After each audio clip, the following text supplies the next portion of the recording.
Hi friends, hello. ఈరోజు మనం paneer tikka sticks ఎలా చేయాలో చూద్దాం. ముందుగా ఒక కప్పు పెరుగు తీసుకోండి. ఇందులోకి 1 టీ స్పూన్ ధనియా పౌడర్, హాఫ్ టీ స్పూన్ పసుపు, 1 టీ స్పూన్ కారం, 1 teaspoon garam masala, 1 teaspoon అల్లం వెల్లుల్లి పేస్ట్, హాఫ్ టీ స్పూన్ మిరియాల పౌడర్, తగినంత ఉప్పు. వీటన్నిటిని బాగా కలుపుకొని ఒక 15 మినిట్స్ మ్యాగ్నేట్ చేసి పక్కకి పెట్టుకోండి.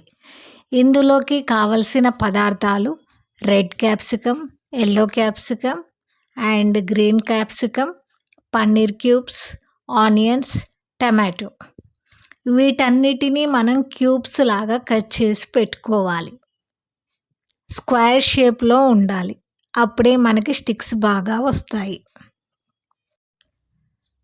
మనం కట్ చేసి పెట్టుకున్న వెజిటేబుల్స్ని, పన్నీర్ క్యూబ్స్ అన్నిటినీ ఈ మిశ్రమంలో బాగా మ్యాగ్నేట్ అయ్యేలా కలుపుకోండి.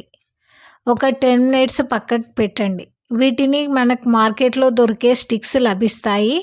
వీడియోలో చూపిన విధంగా ఒకటి గ్రీన్, ఒకటి రెడ్, వైట్ కలర్ఫుల్ కాంబినేషన్లో ఇలా స్టిక్కి కుచ్చుకోండి. ఇప్పుడు ప్యాన్లోకి లైట్గా ఆయిల్ వేయండి.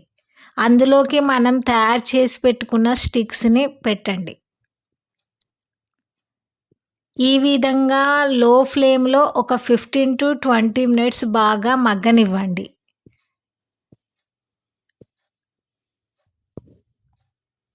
ఇప్పుడు ఎంతో టేస్టీగా ఉండే పన్నీర్ తందూరి స్టిక్స్ అనేవి రెడీ అయిపోతాయి. ఈ రెసిపీని తప్పకుండా మీ ఇంట్లో ట్రై చేసి ఎలా వచ్చిందో చెప్పండి. Please like, share.